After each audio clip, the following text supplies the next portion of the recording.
Soit pour un sacré Toulouse-Saint-Etienne. David, là aussi, je vais vous montrer une petite courbe, quelques chiffres. Regardez, c'est la courbe des deux équipes que nous a préparé Stéphane Misselin, le parcours des deux équipes, pour vous montrer quoi? Que c'est un vrai duel d'Europe. Regardez, les deux équipes ont touché la 3e place. Mais qu'est-ce qu'on voit, David, également sur cette courbe? C'est qu'on voit que les deux équipes sont marquées d'une forte inconstance. Ça, c'est clair. Il y avait quelque chose également. On l'a annoncé dans le générique tout à l'heure. C'est la lutte entre deux buteurs révélation dans ce match. Il y a Elmander d'un côté et il y a Gomis de l'autre. Je vous aperçois, je vous ai pas entendu, mais dites-moi au moins où vous êtes, parce que j'ai peur que vous m'entendiez pas. Si, je vous entends très bien. Bonsoir à tous. Et vous dire, effectivement, c'est important où je suis, parce que je suis dans l'un des deux vestiaires et à la place de l'homme du match. Donc, suspense, vous voyez qu'il y a des maillots stéphanois, toulousains, etc.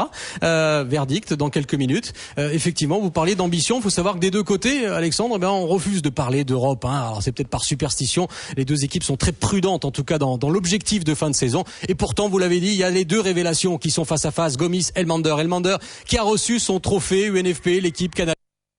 Match élu meilleur joueur du mois de février. En janvier, c'était Gomis qui avait été récompensé. Ça devrait nous donner des buts. Ça devrait nous donner du spectacle entre ces deux faux ambitieux peut-être. En tout cas, le début de match est à la hauteur de ce qu'on espérait, c'est-à-dire très vivant. Pourtant, le terrain est vraiment pas bon. La pelouse est mauvaise. Et on voit les Toulousains qui jouent en contre dès les premières minutes avec, regardez, Achille Emana qui était un peu incertain pour ce match, qui était au départ de l'action et à l'arrivée. Il y a évidemment Elmander et le premier arrêt déterminant de Jeannot. Encore Jeannot sur ce deuxième tir de Johan Elmander qui a marqué en sélection cette semaine avec la Suède, qui s'est inclinée pourtant contre l'Irlande du Nord. En tout cas, Elmander qui déjà allume la première mèche. Et puis encore Paulo César sur ce coup franc et Elmander qui tente sa chance de la tête.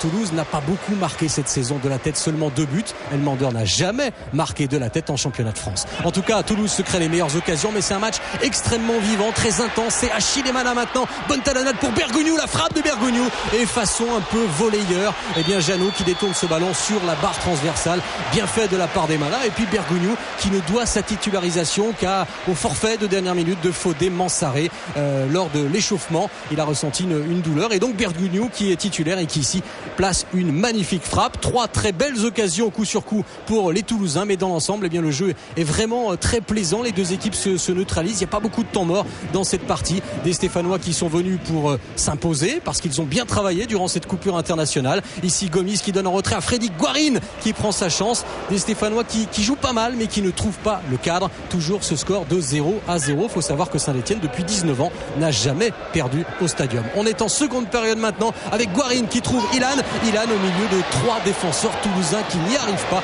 Ilan bien trop esselé tout au long de cette rencontre. Des Toulousains qui sont invaincus à domicile durant cette année 2007 et à l'inverse Saint-Etienne depuis 4 mois a toujours marqué à l'extérieur. Donc on devrait voir ce fameux but soit stéphanois soit toulousain. Pour l'instant les Toulousains continuent avec des Stéphanois qui reculent un peu et ce jeu bien léché côté toulousain avec Achille Emana qui glisse ce ballon à Paulo César qui a vu de l'autre côté Jérémy Mathieu, le centre de Mathieu Elmander qui va marquer et c'est à côté l'occasion immanquable manquée par le géant suédois. Je vous ai parlé de son point faible, le jeu aérien finalement malgré sa grande taille. Et bien face à Jeannot, il rate complètement le cadre. Toujours ce score de 0-0 mais ce ballon qui va d'un camp à l'autre avec Fainduno, très en vue aujourd'hui. Fainduno qui va provoquer, qui va essayer de passer. Fainduno qui ne trouve pas de solution alors qu'il va chercher à centrer et Gomis qui place cette tête. Voilà la seule occasion finalement depuis le début pour baffer Gomis, mais ça passe loin du cadre. Corner pour Toulouse tiré par Paulo César, la tête d'Elmander et c'est dedans. Le voilà, ce premier but de la tête cette saison pour Johan Elmander, son 8e but de la saison. Peut-être comme hier lors de la finale de la Coupe de la Ligue, ce match va peut-être se jouer sur un coup de pied arrêté, sur un coup de tête placé à 10-15 minutes de la fin de ce match. Elmander qui marque son 8e but de la saison. Dès lors les Stéphanois vont tout faire pour essayer d'égaliser avec Fainduno qui crochette, qui feinte, qui frappe et dans un angle fermé Douchez qui finalement repousse ce ballon. La frappe de Fainduno qui était cadrée mais trop peu d'occasions pour Saint-Etienne dans cette partie à l'arrivée. Et bien comme ce show, c'est Toulouse qui est le grand bénéficiaire et qui met fin à 19 ans de disette. 1-0 pour les Toulousains. Victoire presque logique et méritée en tout cas pour Toulouse face à Saint-Etienne. Oh oui David, victoire presque logique et les deux hommes, regardez, Harry Bagé et Emana dans le vestiaire très heureux. David, on va vous retrouver tout de suite pour la réponse à votre petite anecdote tout à l'heure. Ça veut dire que vous étiez dans le vestiaire toulousain avec Elmander, dites-moi.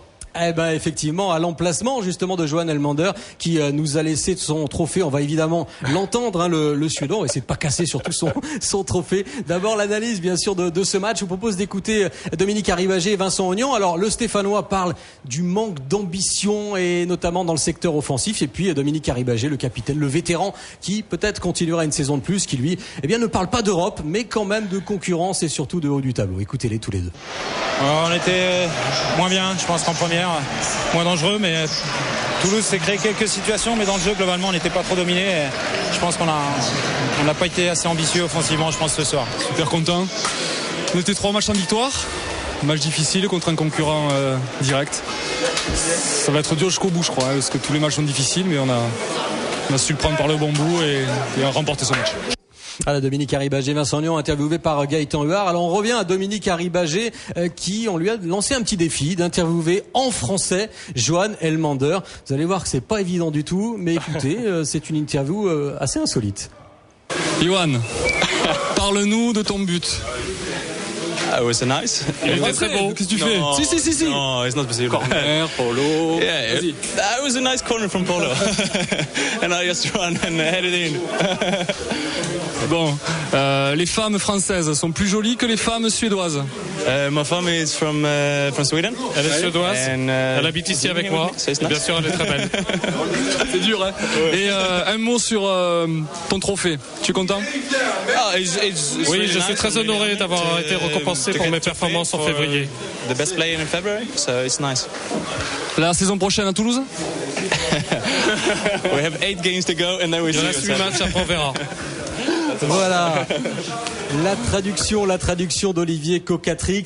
Il a essayé, Dominique Arribagé, de savoir si Elmander resterait dans le championnat de France la saison prochaine. Vous l'avez entendu, il reste 8 journées, donc on sait qu'il est très courtisé. On sait que c'est l'objectif, bien sûr, pour le président Sadran, de conserver son petit prodige, son grand prodige suédois. Voilà, en tout cas, à l'arrivée, un bel exploit individuel pour une victoire collective, hein. Merci David et merci à Dominique Arribagé de s'être impliqué comme ça. Les Toulousains invaincus depuis à domicile depuis la trêve, 4 victoires, 2 matchs nuls, et les 4 victoires c'était contre Lyon, contre Lille, contre Marseille et contre Saint-Étienne. Les résultats qui se sont affichés